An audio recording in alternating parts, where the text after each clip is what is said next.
As requested, I've done a video on a property that has extensions and alternate walls, a bit more complicated than the usual.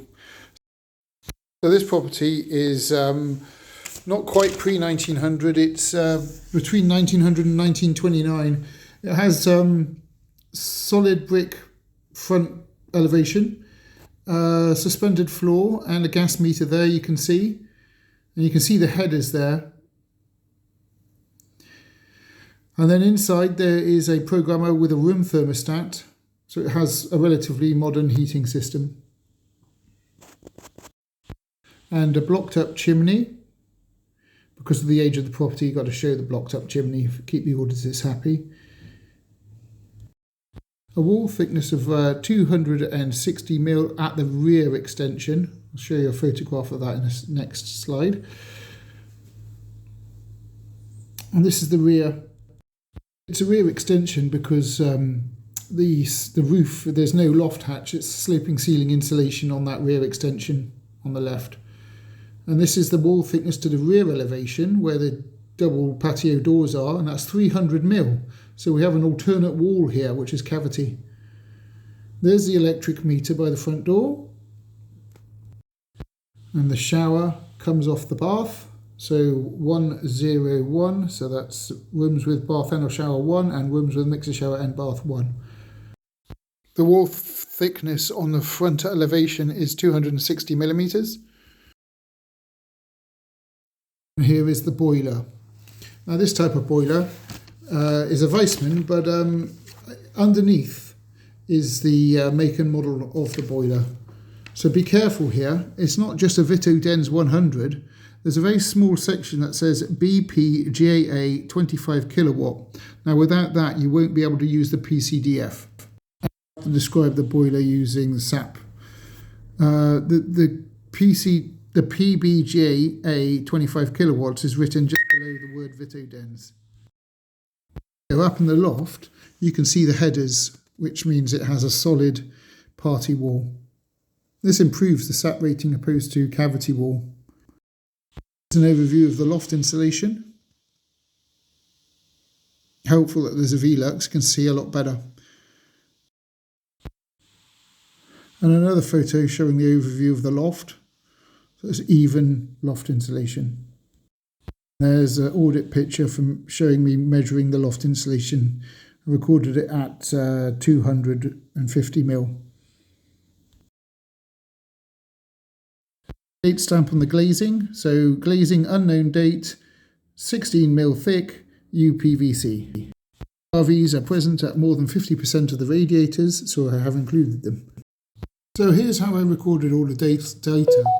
So I've got it as rental private, it's a house mid-terraced suburban with one extension. That's the rear section, painted white. It has mains gas and a single rate electric meter, and I've measured it internally. It's not a flat or a maisonette, and there are 3 heated habitable rooms with 9 outlets for lighting, and they're all energy savers, as well as a shower with a mixer shower on the tap, so 101. The age of the property is 1900 to 1929, and the glazing is a normal amount of glazing, unknown date, 16 mm thick, 100% draft proofing, 2 doors. The glass door at the back doesn't count because it's made of glass. No conservatory. Main water from the main heating system, which is a combi, and the the ID stamp of the boiler was underneath the boiler. Vitodens 100 PBGA 25 kilowatts.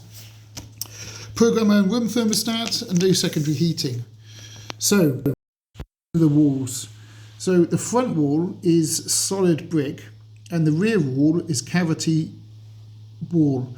The solid brick's 260 and the rear wall is 300 mm. So we have to put an alternate wall in while the extension is 260 mm solid brick. So what I did is I measured the width on the heat loss perimeter on the rear wall. So downstairs was narrower than upstairs because of the rear extension, and then minus off and had to measure all the windows. The windows, there were 3 of them, So you've got to show the workings as well. So at the top of the rear of the site notes, which is coming up in a second, is the window 1, window 2 and window 3 right at the top there. I've recorded the widths, the depths and the meters squared of each window, and then added them together, and then added the length of the heat loss wall, timesed it by the ceiling heights on the rear wall, and then minus off the windows, which gives us a measurement of alternate wall of 20.29 meters squared. The main property done with the alternate wall, and then now to the extension. So the reason why I put it as an extension is it's got a different type of roof, because the wall thickness is the same, but the floor and the roof are different. So the floor was solid while the main house had suspended timber, and the roof had it was pitched insulation as built on a sloping ceiling. So that's why I've done it that way. So the took the width and the depth and the average ceiling height of the rear extension, and that was 6.26 meters squared, 238 meters high, 501 centimeters of heat loss perimeter, and a party wall which was unknown because there's no loft access, of 2.6 meters. At the bottom you can see the calculations for the alternate wall, and minusing off the windows which are written at the top. So pretty straightforward. You just treat an extension the same as the main building and just gather the same information really for your walls, your roof and your floor, and then enter that in. So I've written up the survey, and before it scored an E51. So that was over 10 years ago, and since then the new boiler's gone in, improvements have been made. So don't forget to like and subscribe to the channel. Check out the description for links for my laser measurer and my ladders, and also the free link to my single sheet site notes, which makes your back lighter, saves on printing and paper as well. All right, thanks a lot. Bye.